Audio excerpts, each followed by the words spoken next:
Hello everyone, and welcome back into another video. Thank you so much for tuning in. If you are new here, welcome.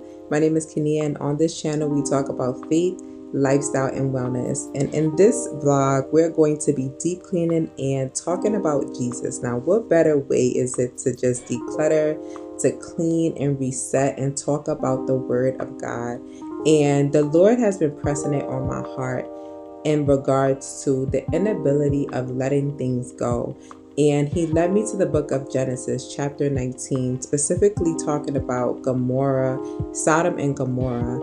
And here, just to give you a little brief, God destroyed the cities of Sodom and Gomorrah. And this was a plain in Jordan in which God destroyed, because there was a lot of detestable things that were going on. There was a lot of sexual immorality. There was a lot of sin going on. And God was so angry with the people that were in these cities that he just destroyed the entire city by sending sulfur, burning sulfur from heaven onto these cities. But he was so gracious to send Lot, his wife, and their two daughters away from the destruction. And he did this by sending two angels of the Lord to release them, to tell them to go before God turns this city into ruins. And so they did just that. But God really highlighted verse 26 when it says, "But Lot's wife looked back, and she became a pillar of salt." And the angel of the Lord clearly warned them before fleeing from this city to not look back and to flee for their lives into a escape where God was leading them to a nearby city, so that they will not be demolished and they won't die, right? Because God had a purpose for them. But Lot's wife, she looked back and she turned into a pillar of salt. Now, a pillar of salt means that she became stagnant, she became stuck. I don't know if she really turned into a pillar of salt, but God does miraculous and supernatural things. And so if he did, he did. But this specifically is just telling us that when we look back, we become stagnant. When we look back, we cannot focus on the new that God is doing. When we look back, it's impossible for us to step into the new thing. It's impossible for us to even see and focus on where God is leading us, because we are so stuck on the past. And I love how God revealed this to me, because it has a correlation when it comes to cleaning. Like, there's some things, maybe we go through old clothes and we look at old, like, antique-ish paintings, or like things that are familiar that have memories, but God is like, okay, I need you to get rid of these things because of X, Y, and Z. Oftentimes then in those moments, we don't understand why we have to let go of things. We don't understand, like, God, why are you telling me to throw this away? Oh God, why are you telling me to walk away from this relationship, this job, this opportunity, like whatever it is, we don't understand. And God sometimes will not reveal to us why. But Jesus said that we don't understand then, but we will later on, right?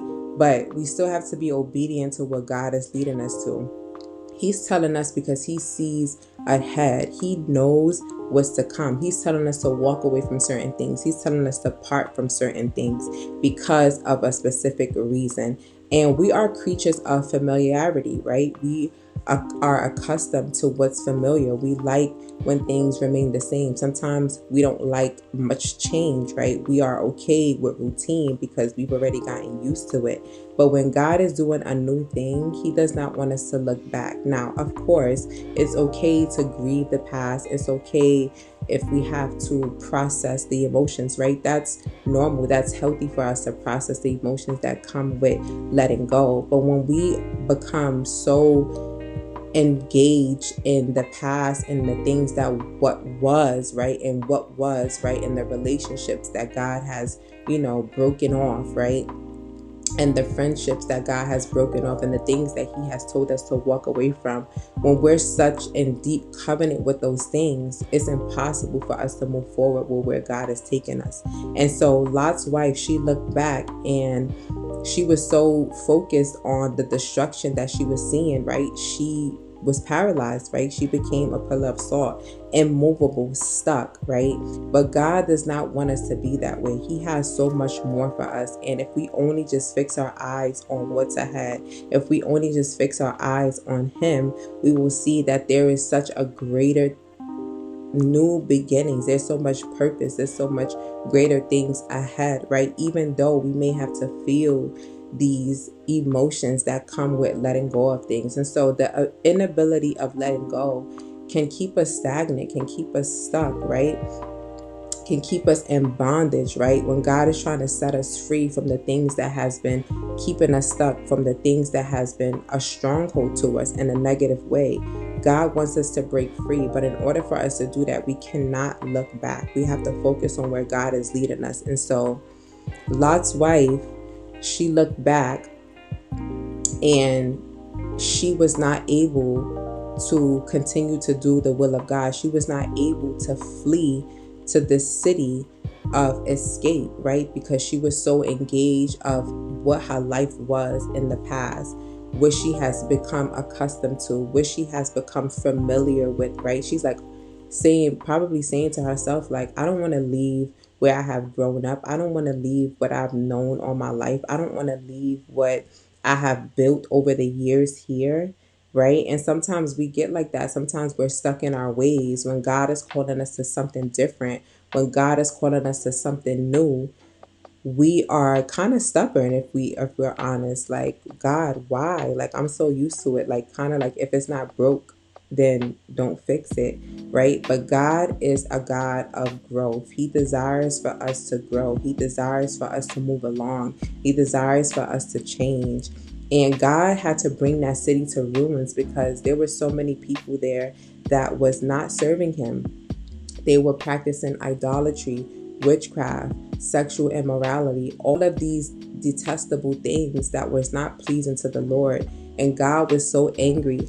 It tells us in verse 13, the outcry to the Lord against His people is so great that He has sent us to destroy it. And this was the angel of the Lord, the two angels of the Lord speaking, that the Lord was going to destroy the cities because He was so angry, right? The word outcry means a strong expression of public disapproval or anger.